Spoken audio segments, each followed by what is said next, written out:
The definition of control is the power to influence or direct people's behavior or the course of events. Now, over the years, many players, teams, and countries have had control on Blockfront, but only one has had the level of complete control as Germany. I'm Robps, and this is Blockfront's Germany. If you've watched my first video, then you should know the start of the story by now. February 22nd, 2020, a message is sent to those in the Blockfront Discord server. It explains that once Blockfront reaches 20 members that the server will be released.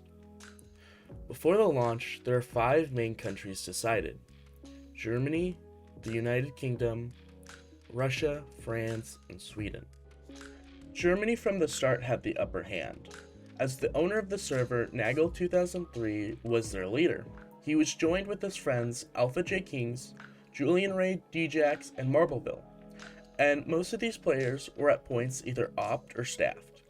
These were skilled players in both HBM and Minecraft PvP, being dedicated and hardworking. But before the server even starts, Nagel proves himself to be a good leader, allying Sweden.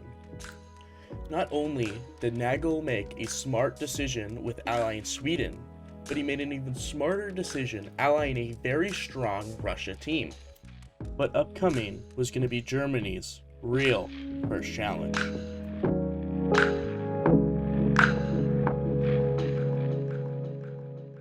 The only ones in their way were the French, and the French team quit. And the reason for the French team quitting isn't really truthfully known. On the official timeline, which was made by a German player, it says that they quit out of fear. But, seeing as it was made by a German player, I can't reasonably trust this, as it's obviously biased. But this quick rise to power would quickly be challenged by more French players who came back after everyone else quit. The French players who originally left the server would come back and decide to settle somewhere else, not in Europe. They would decide to settle in the Americas and take the name USA. Those USA players immediately decided to ally themselves, somewhat ironically, with the team that they quit from, France.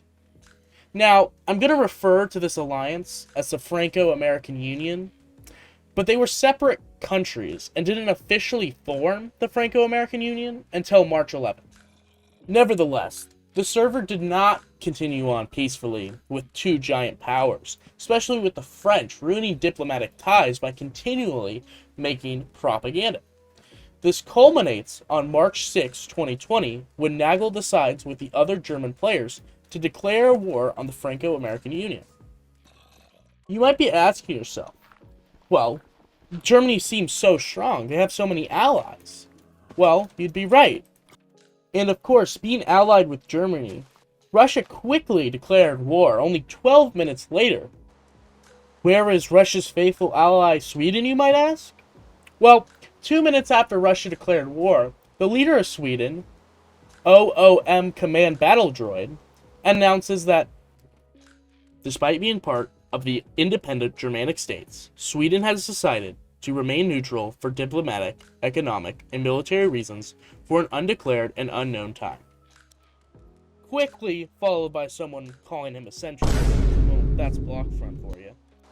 Now you might be saying, Robs, you have to describe this legendary battle between a strong Germany with a faithful Russia ally against an undeterred Franco-American Union. But it turns out that Franco-American Union was deterred. According to the biased timeline, no fighting ever breaks out because the players of Franco quit. 2 days later, a peace treaty is signed. Now, after the war, Nagel steered Germany to focus on technology, with them having technological superiority by launching the first HBM asteroid miner, giving them access to new and better resources. But this utter control would not go unchallenged for too long.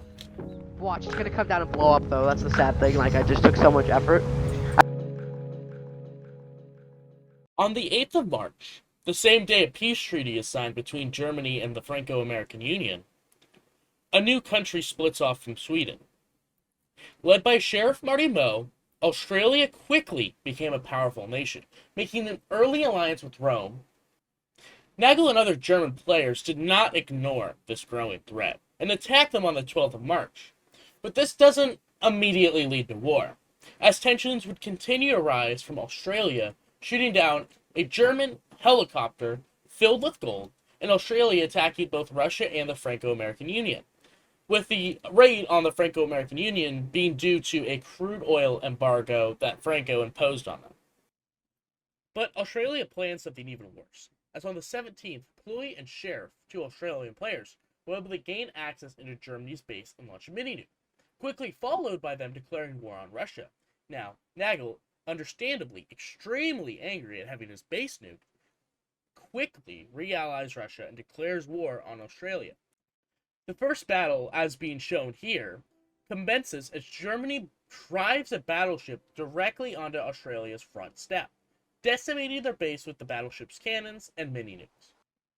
Meanwhile, the Australian players launched nuclear missiles at the Franco-American-controlled India in hopes to intimidate other countries, with 3 of the members from Australia posting, "Today, as of 1:12 p.m. Eastern Standard Time, more nuclear weapons were deployed in order to defend our nation's liberty and justice. We wait for surrender notices from those who would reject our existence and freedoms. These are not crimes, mere tools to survive." Now this sort of works, as both sides agree to mutually end the war on March 19th. Now Germany, after this major war, and Nagel being the smart leader that he is, he decides to cut all alliances with all countries for just a diplomatic restart. This obviously doesn't last long, however, as Australia building up a new base and becoming extremely powerful again. The power dynamic between the two countries just can't be sustained. They're too powerful. And this isn't helped when Cursed Chapters in Australia and kills Julian Ray when he was passing through Australia, stealing his rubidium armor, the best armor that HBM has to offer except for Euphemium. Now this is extremely expensive armor. The Germans, however, did not let that slide, and on the 25th of March 2020, quickly and successfully raiding Australia's base, with Julian Ray dropping an anti-scribinium cell inside, destroying everything. And of course, this led to a superweapons rule. Now, very quickly and kind of abruptly and out of nowhere, Germany and Sweden had super high tensions for some reason and go to war. Now, I don't know the exact reasons why. The timeline doesn't say anything about this, and the old Discord server that's been kind of archived and that I've been looking through doesn't really have anything. So I'm not sure for the reasons, but I'm just going to recount the war and some of the posts made anyway. According to the timeline, Germany and Russia combined to use a battleship to quickly get inside the base, defeating Sweden, with German player Alpha J. Kings posting, "News. After a long and grueling battle between Sweden and Germany, German troops got inside the Swedish base and raided it, while holding the Swedes at gunpoint. Sweden has not surrendered, but their leader has left, and their government has collapsed. The country still stands, but only as a shadow of its former self." Now, after this war, Germany was able to stay away from war for at least a week or two to focus on crafting Euphemium armor, which is the best in the game. Like, hands down, nothing competes with it. It basically makes you invincible. This downtime, also allows them to craft stockpiles of weapons, lots of guns, lots of armor, lots of tanks, planes, helicopters, everything you would need. A few interesting things that I read while looking through the Discord is that apparently on the 30th of March, the German asteroid miner was stolen. It seems as if it has been stolen before, and by the tone of the message, it has been stolen repeatedly. Another interesting thing is that during the time, I've noticed a lot of requests from Germany and news channel that they're trading and buying a lot of supplies. Of course, these supplies are needed for Euphemium.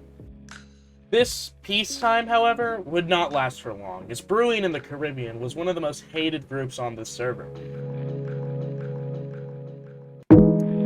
Cuba, which, if this video gets enough support, I might do a video on later, was founded by 2 bandits, Lagad and Zealot de Commando, who many powerful nations would quickly hate due to their constant and annoying raids. Originally, Cuba was backed by German mercenaries when Australia, Wakanda, and Antarctica invaded. This battle did lead to Cuba being taken over by Australia, Wakanda, and Antarctica on April 4th. It was later given back. The reason for German mercenaries losing the battle was, according to the timeline and in Discord, that it was a 10v4. I don't know if that's true. Cuba quickly reformed after being given Cuba back, but they reformed, however, into Raiders Inc. and continued to raid everyone and piss everyone off. Eventually, everyone had enough of their shit and formed an alliance against Raiders Inc. and absolutely destroyed them. Now, on April 9th, the staff of the server decided to launch an NPC event. The NPC event was basically where you and your team go out, kill NPCs to get loot, and there's structures around you can loot too.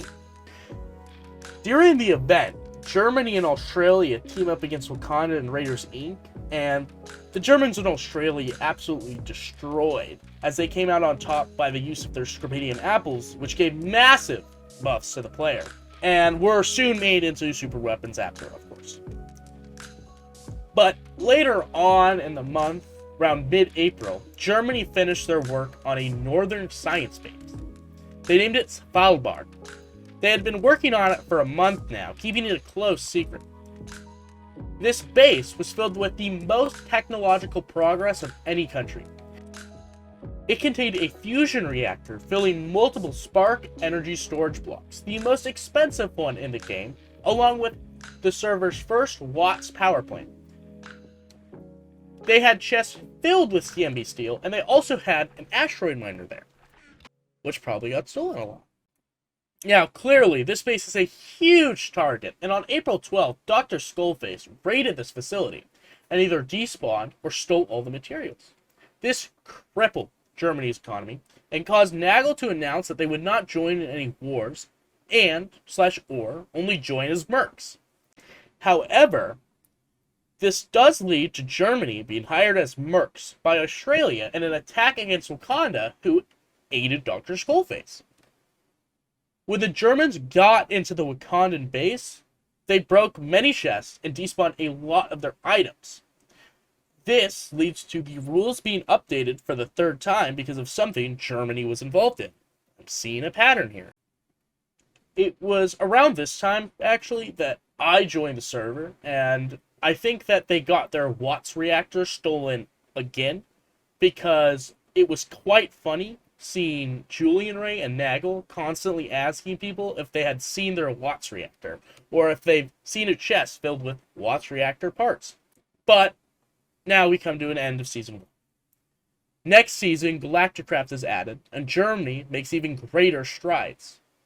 And this is where I'm going to end the video today. Quite honestly, because Season 2 would be a hour-long video. There's a lot that happens, and if you are interested in a part 2, or more videos about War on the Blockfront, please like, subscribe, and turn on the notifications. This has been Robps, and I wish you a good day.